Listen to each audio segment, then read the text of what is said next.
واحد بيقول لحبيبته انا شايف في عينيكي حاجة بتخليني مش هقدر ابعد عنك ابدا. حبيبته قالت له انا كمان شايفة في عينك كذب ما شفتوش في عين واحد غيرك. واحد بيقول لحبيبته وانا عمري نكدت عليك قبل كده؟ قالت له اه طبعا كتير. قال لها طيب امال مالك المرة دي زعلانة ليه؟ واحد بيغازل حبيبته بيقول لها تعرفي يا حبيبتي الملح بيغير منك؟ فابتسمت وحطت وشها في الارض. قالت له ليه يا حبيبي؟ قال لها عشان بتعلي الضغط اكتر منه. مدرسة بتقول امبارح جبت ملبس ومعمول ووزعتهم على الطلبة المتفوقين.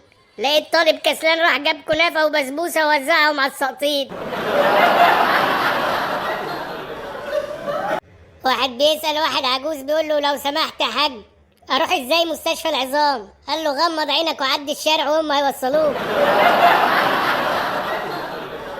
واحدة بتقول لصاحبتها جوزي اتصل عليا امبارح قال لي انت فين؟ قلت له انا في البيت. قال لي كدابة انت في قلبي. خوفني يخرب بيته. افتكرته عرف اني خرجت. واحد بيقول لحبيبته خدي بالك عشان الشاب هو اكتر كائن حساس على وجه الارض. مجرد انك تزعليه يروح يشتكي همه لواحدة تانية. واحد بيقول لصاحبه النهاردة جاني طلب صداقة من حد اسمه مين السبب؟ خفت اقبله ويطلع الحق عليا. واحدة بتقول لجوزها حبيبي هي الفلوس لو جريت في ايدك هتتغير؟ قال لا لا يا حبيبتي انت اللي هتتغيري. واحدة شكلها مش حلو اتجوزت واحد بتكرهه، كل شوية تبص على نفسها في المراية وتقول أحسن يستاهل. واحد بيكره مراته حب يتغزل فيها، كتب لها شعر قال لها أكلت السكر لأنه يشبه حلاكي، طلع ملح ليمون الله يلعن مساكي.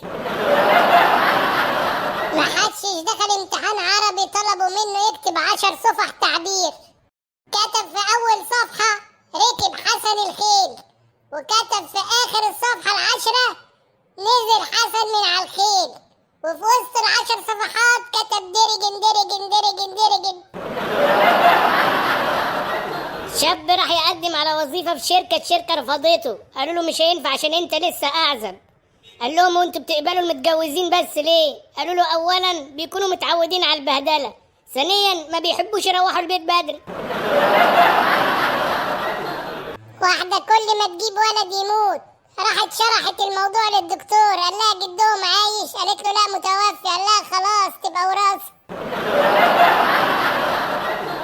واحدة تخينة بتقول قريت النهاردة كتاب عن أضرار السمنة والأكلات الغنية بالدهون وشفت حاجات تخوف وقررت خلاص بإذن الله هبطل القراية. واحد بيقول لصاحبه امتى تحس انك حشرت نفسك؟ يقول له لما اجي اساعد واحد في تصليح حاجة خربانة واخربها له بالزيادة. واحد اتصل بحبيبته بيقول لها بتعملي ايه يا روحي؟ قالت له انا بشرب سيجاره وكاس ويسكي وبتفرج على المصارعه. وانت بتعمل ايه يا حبيبي؟ قال لها لا ده انا بحط الاينر وماسكارا. واحد بيسأل صاحبه بيقول له انت انفصلت ليه انت وخطيبتك؟ قال له كشفتها بتحكي مع شباب غيري. تخيل. قال له طب ما انت بتحكي مع بنات غيرها. قال له ايوه بس هي ما اكتشفتنيش. واحد بيقول لصاحبه يا اخي بتضايق قوي لما اروح المستشفى والاقي واحد يقول لي ممكن ادخل قبلك لاني مريض. بقول له اتفضل طبعا ما اصل انا جاي اشتري عيش. واحد بيحب واحدة وراح يتقدم لها، قال لها حبيبتي انا ممكن اخليكي تعملي كل حاجة الا الشغل، ما تشتغليش وانت مراتي. قالت له ايوه يا حبيبي بس انا باخد 300 دولار في الشهر. قال لها ماشي مفيش مشكلة حبيبتي اشتغلي براحتك. واحدة بتقول لحبيبها يا حبيبي ان شاء الله هتيجي تخطبني انت سامع؟ قال لها ليه كده بس وانا معايا فلوس عشان اخطبك؟ قالت له البيت والفرح وكل حاجة عليا. قال لها تمام اجيلك النهارده بس ابعتيلي فلوس عشان اجيب لك هديه وانا هدخل عليكم بايدي فاضيه. واحدة بتسأل صاحبتها بتقول لها انت اتطلقتي بعد شهر من الجواز ليه اللي حصل؟ قلت لها انت تقدري تستحملي اهانات وضرب لمدة شهر كامل؟ قالت لها لا طبعا ما اقدرش. قلت لها خلاص هو كمان ما تحملش.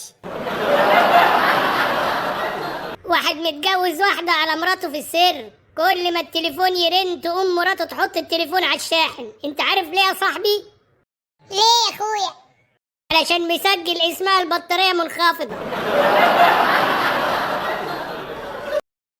واحد بيقول لصاحبه الموبايل بقى زي الزواج بالظبط، نسهر مع بعض وننام مع بعض ونضحك مع بعض، اللهم ارزقنا البطارية الصالحة والشحن الأصلي. واحدة بتقول لجوزها مش معقول حياتنا بقى كلها أكل أكل، ما تخلينا نتكلم عن الحب شوية.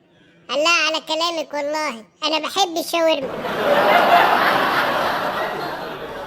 واحد بيقول لصاحبه انت عارف ان الجواز جريمة؟ صاحبه قال له جريمة ازاي؟ قال له ما لو مش جريمة ما كانوش طلبوا 2 شهود. واحدة تخينة بتسأل جوزها بتقول له حبيبي ايه اللون اللي يليق عليا في الهدوم؟ قال لها الرصاصي طبعا. قالت له اشمعنى يعني؟ قال لها ما هو ده اللون الأصلي بتاع الفيل. مدرسة سألت طالب غبي، قالت له نجمة يعني ايه بالفرنساوي؟ قال لها لتوال. قالت له طب حطها لي في جملة مفيدة. قال لها لتوال ورا والقصيرين قدام.